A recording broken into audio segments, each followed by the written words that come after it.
ಮಲೆಮಹದೇಶ್ವರ ಬೆಟ್ಟದಲ್ಲಿ ಹುಲಿ ಹತ್ಯೆ ಪ್ರಕರಣಕ್ಕೆ ಸಂಬಂಧಪಟ್ಟಂತೆ ಶಂಕಿತ ಆರೋಪಿಗಳನ್ನು ಪೊಲೀಸರು ಅರೆಸ್ಟ್ ಮಾಡಿದ್ದಾರೆ. 3 ಜನ ಶಂಕಿತ ಆರೋಪಿಗಳನ್ನು ಪೊಲೀಸರು ಅರೆಸ್ಟ್ ಮಾಡಿದ್ದು, 4 ಕೃತ್ಯದಲ್ಲಿ ಭಾಗಿಯಾಗಿರುವ ಶಂಕೆ ಹಿನ್ನೆಲೆಯಲ್ಲಿ 3 ಶಂಕಿತರನ್ನ ಅರಣ್ಯ ಅಧಿಕಾರಿಗಳು ವಶಕ್ಕೆ ಪಡೆದಿದ್ದಾರೆ. ಮಚ್ಚಮಲ್ಲು ಗಣೇಶ್ ಗೋವಿಂದೇಗೌಡನನ್ನ ಅರಣ್ಯ ಅಧಿಕಾರಿಗಳು ವಶಕ್ಕೆ ಪಡೆದು ವಿಚಾರಣೆಯನ್ನು ನಡೆಸಿದ್ದು, ಪ್ರಕರಣದ ಪ್ರಮುಖ ರೂವಾರಿ ಸಣ್ಣ ಅಲಿಯಾಸ್ ಪಚ್ಚಮಲ್ಲು ಎಸ್ಕೇಪ್ ಆಗಿದ್ದಾನೆ. ಹುಲಿಗೆ ವಿಷಪ್ರಾಶನ ಮಾಡಿ ಹತ್ಯೆಗೈದಿದ್ದ ಶಂಕಿತರು.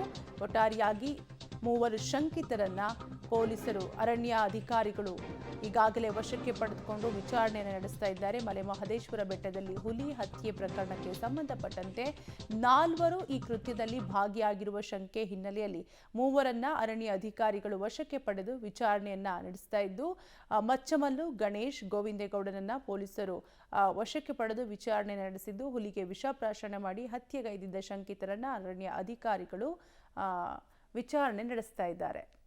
ಮಲೆಮಹದೇಶ್ವರ ಬೆಟ್ಟದಲ್ಲಿ ಹುಲಿ ಹತ್ಯೆ ಪ್ರಕರಣಕ್ಕೆ ಸಂಬಂಧಪಟ್ಟಂತೆ 4 ಕೃತ್ಯದಲ್ಲಿ ಭಾಗಿಯಾಗಿರುವ ಶಂಕೆ ಹಿನ್ನೆಲೆಯಲ್ಲಿ 3 ಶಂಕಿತರನ್ನ ಅರಣ್ಯ ಅಧಿಕಾರಿಗಳು ವಶಕ್ಕೆ ಪಡೆದುಕೊಂಡಿದ್ದಾರೆ. ಡೀಟೇಲ್ಸ್ ಕೊಡ್ತಾರೆ ನಮ್ಮ ಪ್ರತಿನಿಧಿ ವಿಜಯ್.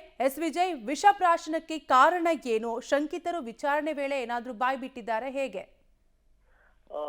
ಕಾವ್ಯ, ಪ್ರತಿಕಾರದ ಹತ್ಯೆಯೇ ಇದಕ್ಕೆ ಕಾರಣ ಅಂತ ಮೇಲ್ನೋಟಕ್ಕೆ ಕಂಡು ಬರ್ತಾ ಇರ್ತಕ್ಕಂಥದ್ದು. ಮತ್ತೆ ಈಗಾಗಲೇ ತೀವ್ರ ವಿಚಾರಣೆಗೆ 3 ವಶಕ್ಕೆ ಪಡೆದಿರ್ತಕ್ಕಂಥ ವ್ಯಕ್ತಿಗಳನ್ನ ವಿಚಾರಣೆ ಪಡಿಸಿರ್ತಕ್ಕಂಥ ನಾವು ಕಾಣ್ತಾ ಇದೀವಿ. ಅದಲ್ಲದೆ ಇದರ ಮಾಸ್ಟರ್ ಮೈಂಡ್ ಸಣ್ಣ ಅಲಿಯಾಸ್ ಪಚ್ಚಮಲ್ಲು ಅಂತ ಒಂದು ಮಾಹಿತಿಗಳು ಕೂಡ ಅರಣ್ಯ ಇಲಾಖೆಯ ಅಧಿಕಾರಿಗಳಿಗೆ ಸಿಕ್ಕಿರ್ತಕ್ಕಂಥ ನಾವು ಕಾಣ್ತಾ ಇದೀವಿ. ಹಿನ್ನೆಲೆಯಲ್ಲಿ ಆತನನ್ನ ವಶಕ್ಕೆ ಪಡೆದು ವಿಚಾರಣೆಯನ್ನ ಮಾಡ್ತಿದ್ದಾರೆ. ಆತನ ಜೊತೆಗೆ ಗಣೇಶ್ ಹಾಗೂ ಗೋವಿಂದೇಗೌಡ ಅನ್ನೋ 2 ವ್ಯಕ್ತಿಗಳನ್ನು ಕೂಡ ವಿಚಾರಣೆಗೆ ಒಳಪಡಿಸಿರ್ತಕ್ಕಂಥದ್ದು. ಒಟ್ಟಾರೆ ಕೃತ್ಯದಲ್ಲಿ 4 ಜನರು ಭಾಗಿಯಾಗಿರ್ತಕ್ಕಂಥ ಶಂಕೆ ಕೂಡ ವ್ಯಕ್ತವಾಗಿದೆ. ಈಗಾಗಲೇ ಸಚಿವರು ಕೂಡ ಇದನ್ನು ಸ್ಪಷ್ಟಪಡಿಸಿದ್ದಾರೆ. ವಿಷಪ್ರಾಶನದಿಂದ ಒಂದು ಹುಲಿಯ ಹತ್ಯೆ ನಡೆದಿದೆ ಅಂತ. ಹಿನ್ನೆಲೆಯಲ್ಲಿ ಇದೀಗ 3ರನ್ನ ವಶಕ್ಕೆ ಪಡೆದು ವಿಚಾರಣೆಯನ್ನ ಮಾಡ್ತಿದ್ದಾರೆ. ಮತ್ತೊಬ್ಬ ತಲೆಮರೆಸಿಕೊಂಡಿದ್ದು, ಆತನನ್ನು ಕೂಡ ಒಂದು ಪತ್ತೆ ಹಚ್ಚತಕ್ಕಂಥ ಕೆಲಸಕ್ಕೆ ಅರಣ್ಯ ಇಲಾಖೆ ಅಧಿಕಾರಿಗಳು ಕೂಡ ಮುಂದಾಗಿರ್ತಕ್ಕಂಥದ್ದು. ಕಾವ್ಯ, ಥ್ಯಾಂಕ್ ಯು ವಿಜಯ್ ಡೀಟೇಲ್ಸ್ಗಾಗಿ.